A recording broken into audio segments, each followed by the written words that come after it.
Oommen Chandy sir നായകനാകുന്ന നിവിൻ പോളിയുടെ cinema പ്രതിച്ഛായ നമ്മളെല്ലാം ഉറപ്പായി കാണണം. രണ്ട് കാര്യങ്ങൾക്ക് വേണ്ടി. ഒന്ന്, വളരെ ശക്തമായ ഒരു പുരുഷ സിനിമയാണിത്. വ്യാജ പരാതികളിൽ മനംതൊന്ന് ഒരു പുരുഷന് അനുഭവിക്കേണ്ടി വരുന്ന വേദനയും വിഷമവും, ആ വ്യാജ പരാതികൾ കാരണം ഉമ്മൻചാണ്ടി സാറിൽ നിന്ന് ഇൻസ്പയർഡ് ആയ ക്യാരക്ടറാണ് ശ്രീ ബാലചന്ദ്ര മേനോൻ അഭിനയിച്ചിരിക്കുന്നത്. ഗംഭീരമായി ചെയ്തിട്ടുണ്ട്. യഥാർത്ഥത്തിൽ നിവിൻ വളരെ നന്നായിട്ടുണ്ട്. നിവിനേക്കാൾ ഈ സിനിമയിൽ ഏറ്റവും വലിയ പെർഫോമൻസ് നമ്മുടെ ബാലേന്ദ്ര മേനോൻ സാറിന്റെ ആയിരുന്നു. അതായത് നമ്മുടെ സോളാർ കേസ് അടക്കം അതിനെ പരാമർശിച്ച് ആ പരാമർശങ്ങളിൽ മനം നൊന്ത് മരിക്കുന്നതായിട്ടാണ് നമ്മുടെ ബാലേന്ദ്ര മേനോൻ സാറിന്റെ ക്യാരക്ടർ കാണിച്ചിരിക്കുന്നത്. വളരെ വ്യക്തമായി തന്നെ ഉമ്മൻചാണ്ടി സാറിന്റെ ക്യാരക്ടറിൽ നിന്ന് ഇൻസ്പയർഡ് ആണ്, അല്ലെങ്കിൽ ആ ലൈഫിന്റെ കാര്യങ്ങളിൽ നിന്ന് ഇൻസ്പയർഡ് ആണ്. ആൾക്കാരോട് ഇടപെടുന്ന രീതി, അങ്ങനെ മറ്റും അതിൽ ഗംഭീരമായ രംഗമുണ്ട്. എങ്ങനെയാണ് നിന്റെ അപ്പച്ചൻ മരിച്ചതെന്ന് അറിയാമോ എന്ന് നിവിൻ പോളിയോട് നമ്മുടെ ബാലേന്ദ്ര മേനോന്റെ വൈഫ് ചോദിക്കുന്നുണ്ട്. എന്നിട്ട് അദ്ദേഹം പറയുന്നുണ്ട്, ഇദ്ദേഹത്തിനെതിരെ വ്യാജ ആരോപണം വരും. ക്ലിഫ് ഹൗസിനുള്ളിൽ വെച്ച്, മുഖ്യമന്ത്രി മന്ദിരത്തിനുള്ളിൽ വെച്ച് പീഡിപ്പിച്ചു എന്ന വ്യാജ ആരോപണം വരും. അപ്പൊ ആർക്കെതിരെയാണെന്ന് മനസ്സിലായല്ലോ. അപ്പൊ അന്ന് വൈകിട്ട് ഇദ്ദേഹം വീട്ടിലെത്തുമ്പോൾ ഇദ്ദേഹത്തിന്റെ മകന്റെ മകൾ, അതായത് കൊച്ചുകുട്ടി, 7-8 വയസ്സുള്ള കൊച്ചുകുട്ടി പറയും, എനിക്ക് ഗ്രാൻഡ് ഫാദറിന്റെ കൂടെ, മുത്തശ്ശന്റെ കൂടെ ഇരിക്കണ്ട, കാര്യം നിങ്ങൾ ചീത്തയാണെന്ന് ടി വിയിലെല്ലാം പറയുന്നുണ്ട്, നിങ്ങൾ ആള് മോശക്കാരനാണെന്ന് ടി വിയിലെല്ലാം പറയുന്നുണ്ട്. ഇതിൽ മനം നൊന്താണ് അദ്ദേഹം മരിച്ചതെന്നാണ് കൃത്യമായി കാണിക്കുന്നത്.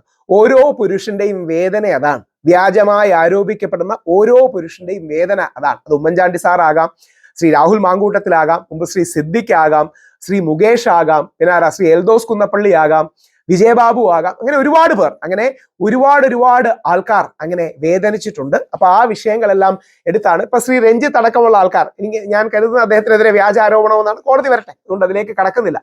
അപ്പോൾ ഒരുപാട് ആണുങ്ങളെ എങ്ങനെ വ്യാജ ആരോപണത്തിൽ കുടുക്കിയിട്ടുണ്ട്. അതിൽ മനം നൊന്ത് ഹൃദയം പൊട്ടി മരിക്കുന്ന ഉമ്മൻചാണ്ടി സാറിന്റെ അല്ലെങ്കിൽ ശ്രീ ബാലേന്ദ്ര മേനോന്റെ ക്യാരക്ടർ അത് വ്യക്തമായി കാണിക്കുന്നുണ്ട്. നല്ല രാഷ്ട്രീയ സിനിമയാണ്. എടുത്തിരിക്കുന്നത് ശ്രീ ബി ഉണ്ണികൃഷ്ണനാണ്.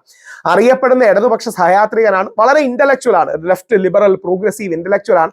അദ്ദേഹത്തിന്റെ രാഷ്ട്രീയത്തോട് വിനീതമായി വിയോജിക്കുന്ന ഒരു വ്യക്തിയാണ് ഞാൻ. എന്നാൽ കേരളത്തിന്റെ പൊതു ഐക്യത്തിനും നന്മയ്ക്കും ഒക്കെ എന്നും ശക്തമായ നിലപാടെടുക്കുന്ന ഒരാളാണ് ശ്രീ ബി ഉണ്ണികൃഷ്ണൻ. അദ്ദേഹത്തിന്റെ സിനിമയാണ്. ഗംഭീരമായി പോയിട്ടുണ്ട്. നല്ല പേസിൽ അത് വർക്ക് ചെയ്യുന്നുണ്ട്. നിവിന്റെ ക്യാരക്ടർ രസകരമായിട്ടുണ്ട്. കോൺഗ്രസ് രാഷ്ട്രീയത്തിന്റെ നന്മയും തിന്മയും ഒക്കെ കാണിക്കുന്നുണ്ട്. അഴിമതി കാണിക്കുന്നുണ്ട്, വ്യത്യസ്ത സാമുദായികതയുടെ കാര്യങ്ങൾ കാണിക്കുന്നുണ്ട്, കോൺഗ്രസിന്റെ ഉള്ളിലെ പടലപ്പണക്കങ്ങൾ കാണിക്കുന്നുണ്ട്. അങ്ങനെ വളരെ ബാലൻസ്ഡ് ആയി. ഇനി CPM-ന്റെ ഭാഗത്തെയും നന്മയല്ലാത്ത കാര്യങ്ങളും ഒക്കെ കാണിക്കുന്നുണ്ട്. നിർബന്ധമായിട്ട് BJP-ക്ക് റെപ്രസെന്റേഷൻ കൊടുത്തിട്ടുണ്ട്. നിർബന്ധമായി നിങ്ങളെല്ലാം പോയി കാണേണ്ട സിനിമയാണ്. ഒന്നാമത് അതൊരു പുരുഷ സിനിമയാണ്. രണ്ടാമത് നമുക്ക് ഉമ്മൻചാണ്ടി സാറിനെ ഒന്നുകൂടെ ഓർക്കാനുള്ള ഒരു അവസരമാണ്. കേരളം കണ്ട ഏറ്റവും വലിയ ജനകീയ നേതാവ്, കേരളം കണ്ട ഏറ്റവും കൂടുതൽ ജനങ്ങളുടെ ഇടയിൽ ജീവിച്ച നേതാക്കളിൽ ഒരാളായ ആ മനുഷ്യൻ, ഒരുപാട് രാഷ്ട്രീയ വിദ്യാർത്ഥികളും സാമൂഹ്യ പ്രവർത്തകരും കണ്ടുപഠിക്കേണ്ട ജീവിതമാണ്, സ്വഭാവ സവിശേഷതകളാണ്, പെരുമാറ്റമാണ്.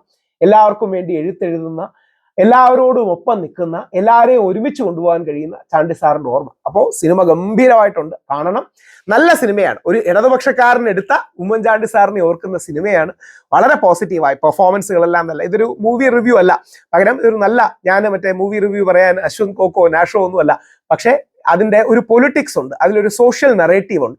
ആ നറേറ്റീവ് ഗംഭീരമായ രീതിയിൽ പോയിട്ടുണ്ട്. അതുകൊണ്ട് പ്രതിച്ഛായ ഉറപ്പായി നമ്മൾ കാണണം. ആ പ്രതിച്ഛായയുടെ പോസിറ്റീവ് വശങ്ങൾ ഒരുപാടുണ്ട്. സിനിമയെ നല്ല രീതിയിൽ തന്നെ പോയിട്ടുണ്ട്. അതിലെ എല്ലാവിധ മാനിപ്പുലേഷൻസും കാര്യങ്ങളും എല്ലാം കാണിക്കുന്നുണ്ട്. അതുകൊണ്ട് നിങ്ങൾ എല്ലാവരും പ്രതിച്ഛായ പോയി കാണുക. അത് വളരെ പോസിറ്റീവായ ഒരു സിനിമയാണ്.